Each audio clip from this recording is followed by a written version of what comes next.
Okay, this is how to make our Festa Brew wort beer. So it's a ready-made wort here. You'll see that I've actually pushed the cardboard pieces in because sometimes what happens is they get in the way and then all of a sudden the bag's on the floor and it's pretty crazy. But you'll see here I've also got a bucket full of Star San sanitizer. This is the regular sanitizer that we use. Here's the bottle here, Star San. This is the best stuff because you don't have to rinse it. It's very easy and quite natural. So everything goes into a bucket there that's your cleaning.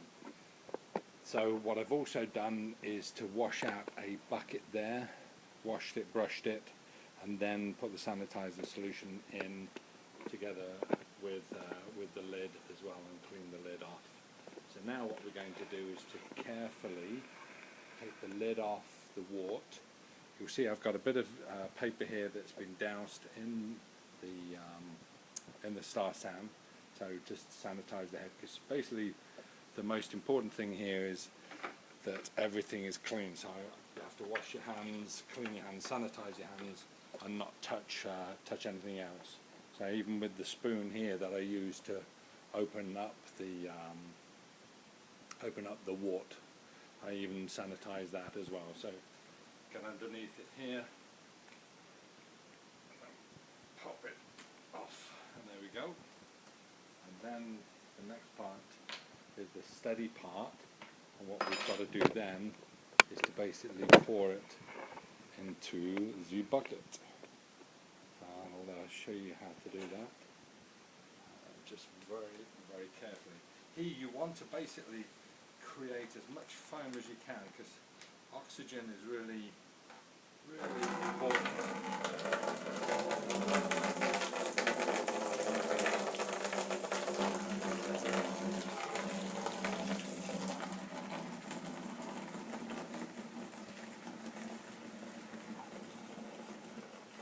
Just pouring that in there.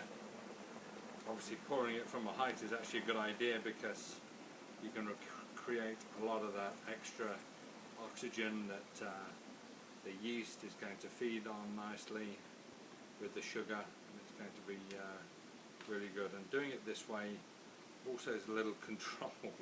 When you try and do it by hand, just holding it, you'll occasionally, I've dropped them on the floor and you get into big trouble with the wife as well.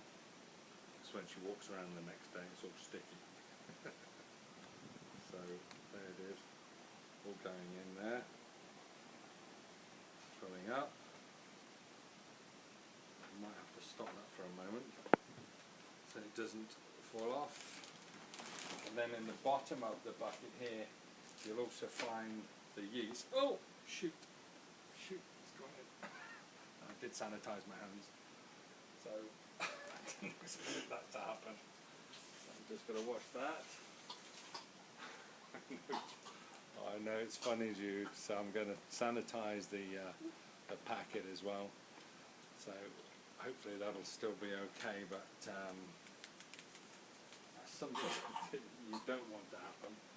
And basically what we do then is just snip off the top carefully and sprinkle it in, sprinkle the wort, the yeast in, and that's obviously going to feed very nicely on that lot.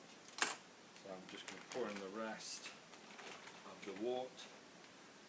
This is what's known as a top feeding yeast. So what tends to happen is that it goes from the top down. So you're okay just pouring it in. Some people will pour it into a container first, but the temperature has to be just right.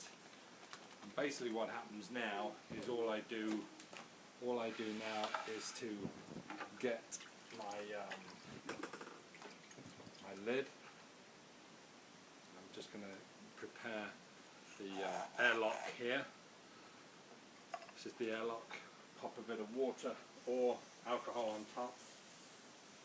So that's how the airlock works. With a bit of water in there.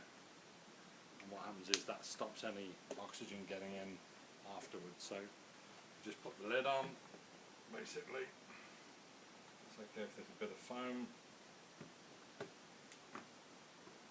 we go. Make sure it's nice and tight all the way around. Pop the airlock in, and then within about 12 hours it'll be bubbling away very nicely. And now I'm just going to clear up, put it in an area that's around sort of 21 degrees or so, and then within about 5 days everything will be nicely, you should not see a lot of activity. It should bubble probably once every two minutes or so, and then we're ready for the secondary part, and I'll show you how to do that in the next video.